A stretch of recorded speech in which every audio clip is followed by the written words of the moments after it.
आता कांदा पिकामध्ये सर्वात महत्त्वाचा जो प्रॉब्लेम आहे तो म्हणजे गोंडा. आपल्याला गोंडा लागल्यानंतर त्यातून नवीन फुटवे येत आहे. हे बऱ्याच शेतकऱ्यांची अडचण आहे.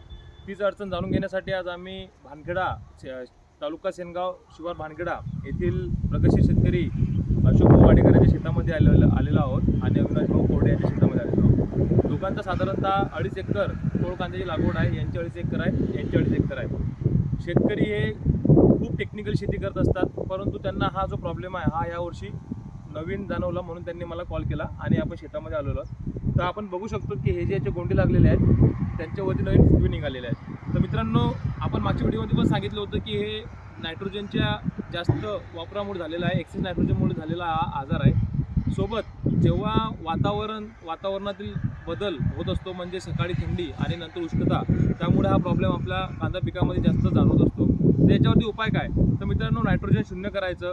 जर का फवारणीमध्ये आपल्याला मॉलिब्डेनम जर का मिळालं तर ते वापरणं फार आवश्यक आहे. आपण हळदीमध्ये बघत असतो की हळदीच्या पानावरती लाल लाल टिपके येतात. ते कशामुळे येतात? जेव्हा हळदीमध्ये आपण जास्त नायट्रोजन देतो तर पीक कुठून काढेल बाहेर, तर ते आपण पानाच्या बाहेर स्वरूपात काढत असते, म्हणून त्याच्यावरती लाल टिपके येतात. सेम गोष्ट आपल्या कांदा पिकामध्ये होत आहे.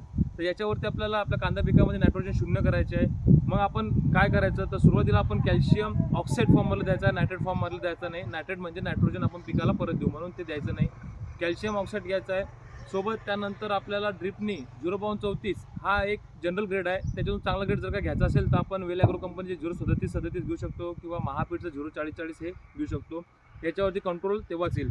हे काही कोणती बिमारी नाही, रोगराई नाही, आपल्या शेतकऱ्याच्या चुकीमुळे झालेली हे एक गोष्ट आहे. आता बरेच शेतकरी म्हणतील की बाबा आम्ही नायट्रोजन दिलं नाही. तर नायट्रोजन फक्त आपण आपल्या पिकाला जमिनीतून देत नसतो मित्रांनो, तर ते आपल्याला निसर्गातून पण मिळते 78%. सोबत या शेतामध्ये यांनी मागच्या वर्षी हळद लावलेली होती.